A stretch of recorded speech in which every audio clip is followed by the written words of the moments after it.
그런데 레위기에 그 다음에 가면 이런 말씀이 나옵니다. 레위기 10장인데요. 아론의 아들 나답과 아비후가 각기 향료를 가져다가, 그 다음 자세히 들으세요.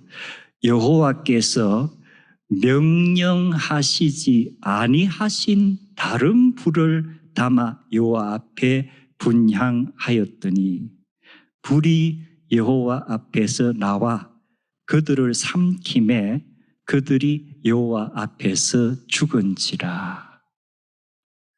자, 앞에 제가 계속 여호와께서 명령하셨다, 명령하셨다, 명령하셨다는 것이 반복이 되는데, 방금 읽었던 말씀에 여호와께서 명령하시지 아니한 다른 불. 그러자 결과가 어때요? 죽는 거예요. 레위기는 바로 하나님의 말씀을 따르면 살고 따르지 않으면 죽는다. 특히 이것이 누구에게 직접적으로 나타나는 거예요. 제사장 직분을 가진 사람에게는 즉각적으로 나타나요. 그래서 우리가 지난 몇 주 동안에 민수기에서 사람들이 자꾸 우리도 제사장 하고 싶다고 지금 난리가 났죠. 근데 과연 이런 사실을 알고도 우리도 제사장 하고 싶다는 얘기가 과연 나올까? 그래서 제가 학습 효과 얘기를 했는데, 아마 레위기 10장의 이 사건은 일어난 시기로 이렇게 따져보면은 민수기에서 고라가 아론 가문만 하지 말고 모든 레위 가문들은 다 제사장 하게 해라 한 사건, 그리고 250명의 지도자들이 아니 12집안 모두 제사장 되게 해라 하는 사건보다도 더 일찍 일어난 사건 같아요. 그런 제사장 직분이 자칫 하나님의 말씀을 제대로 기억하지 못하고 하나라도 어기면은 이렇게 즉각 죽임을 당하는 이런 일이 있고 나서도 이런 일이 일어났으니까 정말 학습 효과가 없구나. 그럼 학습 효과가 떨어지는 학생들에게 계속 뭘 해야 돼요? 반복을 해야만 그것이 유일한 길이에요. 완전히 뇌 수술을 하는 그런 기술이 없으면은 그냥 정상적인 두뇌를 가진 사람에게는 계속 반복해서 자다가도 그 소리가 나올 정도로 반복을 하는 길밖에 없어요. 그래야 제사장이 죽지 않고 사는 거예요. 왜 레위기가 같은 얘기를 이렇게 반복을 할까? 이유가 있죠. 이유가 있죠.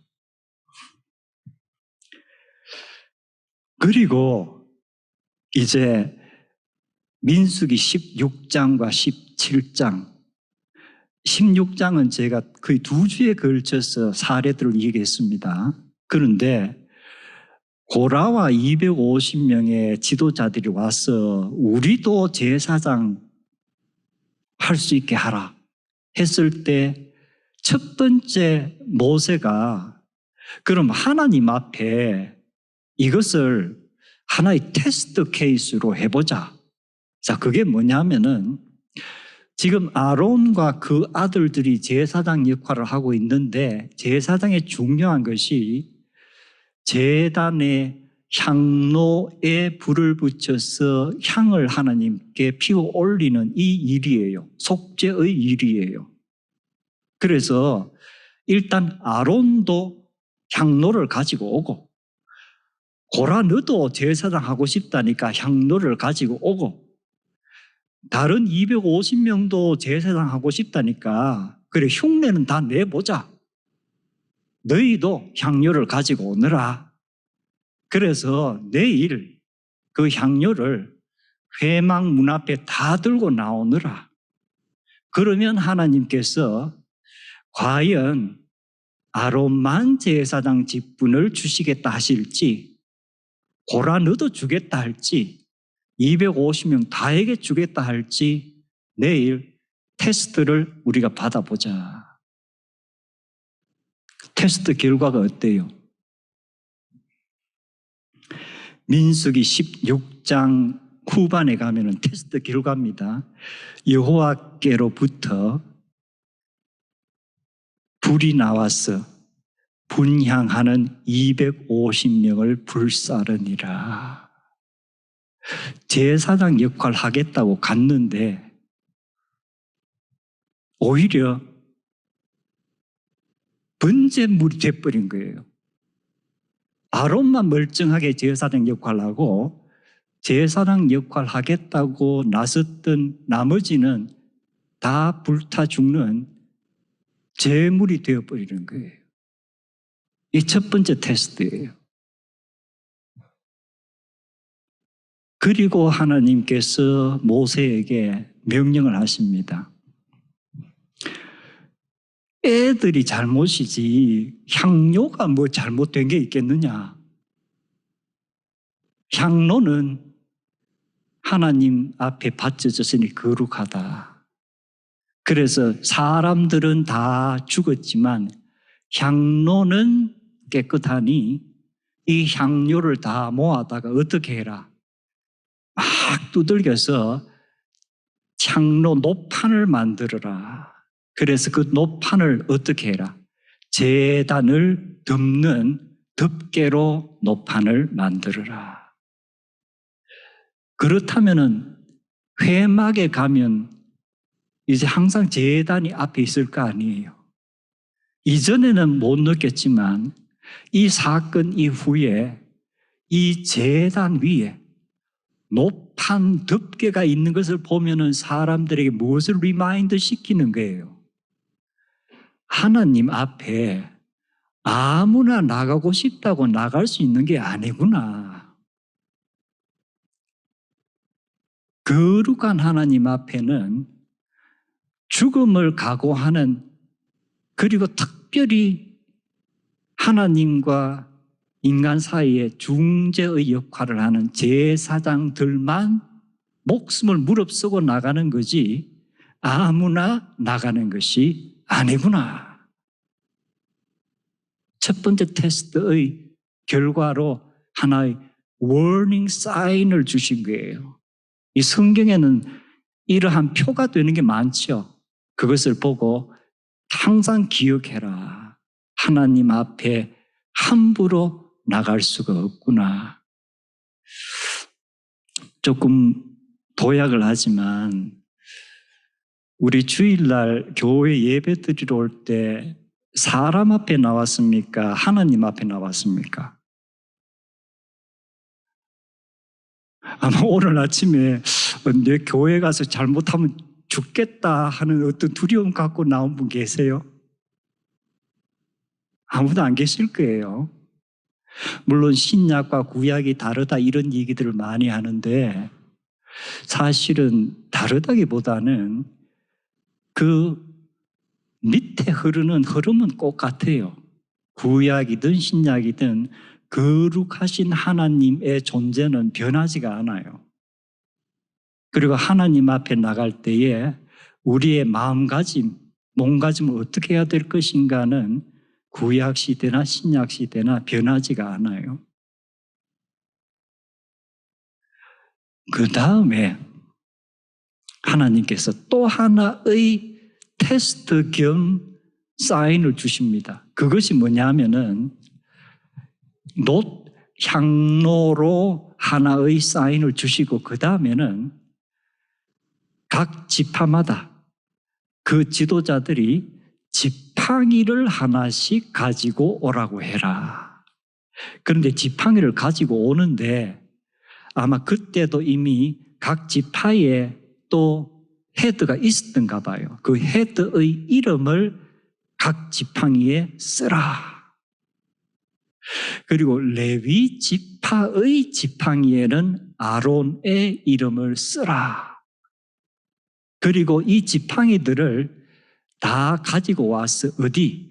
회막 안에 하나님의 정거궤 또는 법궤라는 것이 있습니다. 그 앞에 지팡이를 다 놓아라.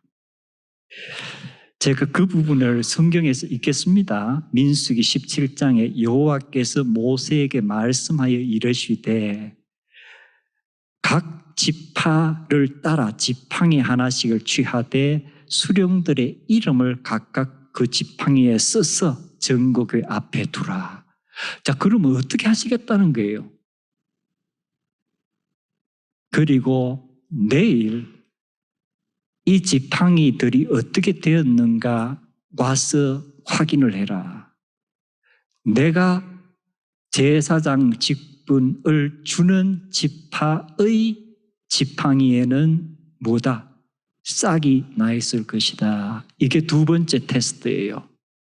그래서 그 다음 날 모세가 회막에 들어가서 지팡이들을 쭉 보니까 나머지 지팡이는 그대로 있는데 한 개 지팡이가 싹이 났을 뿐만 아니고 움이 돋고 거기에 열매까지 맺혀 있는 거예요. 알몬드 열매가. 우리말로는 살구나무라고 번역을 했는데 저는 그 과수에 대해서 잘 몰라요. 그래서 이 알몬드란 것이 우리말로 어느 게 정확한 번역인가? 자, 그렇다면은 제가 역시 퀘스천을 던집니다. 지팡이가 지금 쭉 법궤 앞에 놓여 있는 게 12개입니까? 13개입니까? 제가 이 질문을 던지는 것은 이스라엘의 지파에 관해서 성도님들이 어느 정도 생각하고 알고 계신가를 한번 물어보는 거예요. 지팡이 모은 것이 12개입니까? 13개입니까? 중요한 퀘스천입니다. 그 다음 두 번째, 왜 하필이면 알몬드인가? 애플도 되고 페어도 되고 뭐 토마토도 될 것 같은데 왜 하필이면 알몬드인가? 이것은 성경에서 어떤 의미가 있기에 하나님께서 알몬드 열매를 만드셨을까? 이제 궁극적으로 중요한 것은 두 개의 사인이 주어졌죠. 하나는 어떤 면에서는 심판과 벌에 관한 사인이 됐습니다. 제단을 덮은 놋뚜껑은, 그리고 싹이 나고 열매가 맺은 이 지팡이는 앞으로 무엇을 나타내는 것일까? 이 성경의 어떤 이 표식이 그냥 그 사건에만 국한되는 경우가 드뭅니다. 분명히 앞으로 있을 어떤 일에 대한 하나의 사인이에요. 그렇다면 놋 제단 뚜껑은 저지먼트에 관한 사인이라면 이 budding, flowering rod 또는 스텝은 이게 무엇의 사인인가?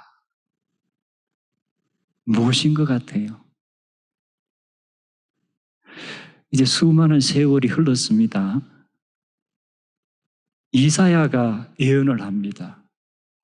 그런데 이사야 선지의 예언에는 메시아에 관한 예언이 특히 많다고 그랬죠.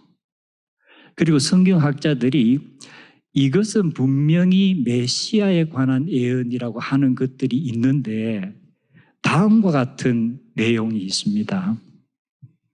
이새의 그루터기에서 한 싹이 나며 그 뿌리에서 한 가지가 돋아나 열매를 맺을 것이요. 이사야서 11장에 시작되는 이 이새의 그루터기에서, 이것은 다윗과 관련되지만 궁극적으로 이사야 전체 흐름에서 이 말씀은 누구를 가리키는 거예요? 메시아를 가리키는 거예요. 다윗의 아버지인 이새의 그 가문에서 새싹이 나고 열매가 맺힐 것이다. 결국 우리가 마태복음 1장의 예수님의 족보를 보면은 예수님은 다윗의 가문에서 쭉 내려오죠. 그리고 나중에 예수님께서 오시고 십자가에 달리셔서 죽으시고 그리고 사흘간 묻히셨다가 다시금 부활하십니다. 아론의 지팡이란 것은 원래 죽은 지팡이예요. 그게 살아있는 올게닉한 것이 아닐 거예요. 그러나 나머지 지팡이들은 다 그냥 죽은 하나의 막대기로 있는데 아론의 지팡이만 죽은 막대기에서 싹이 나는 새로운 생명을 보여주었다. 그렇다면 예수 그리스도가 십자가에 달려서 죽으셨지만 다시금 부활하셨다는 것은 아론의 죽은 막대기가 다시 싹이 나고 열매를 맺혔다는 것이 이미 이것을 예언했던 것이 아닐까. 그래서 바울 사도는 고린도 전서에서 그리스도께서 죽은 자 가운데서 다시 살아나사 잠자는 자들의 첫 열매가 되셨습니다. 그래서 우리도 예수 그리스도를 통하여 죽지 않고 죽을 몸이 다시금 썩지 않을 몸으로 변화할 것입니다. 그렇다면 아론의 쌍난 지팡이는 예수 그리스도를 가리키면서 동시에 예수 그리스도를 나의 구주로 영접하는 우리 한 사람 한 사람의 앞으로의 삶을 얘기하는 것이구나. 그래서 고린도 후서에서 바울은 다음과 같이 이야기합니다. 누구든지 그리스도 안에 있으면 새로운 피조물입니다. 예전 것은 지나갔습니다.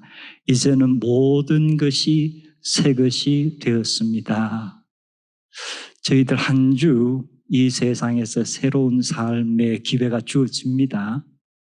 우리의 영이 정말 살아서 열매 맺는 아론의 지팡이처럼 부활하신 예수 그리스도의 생명력이 우리의 삶 가운데 나타나는 한 주가 되기를 주님의 이름으로 축원합니다.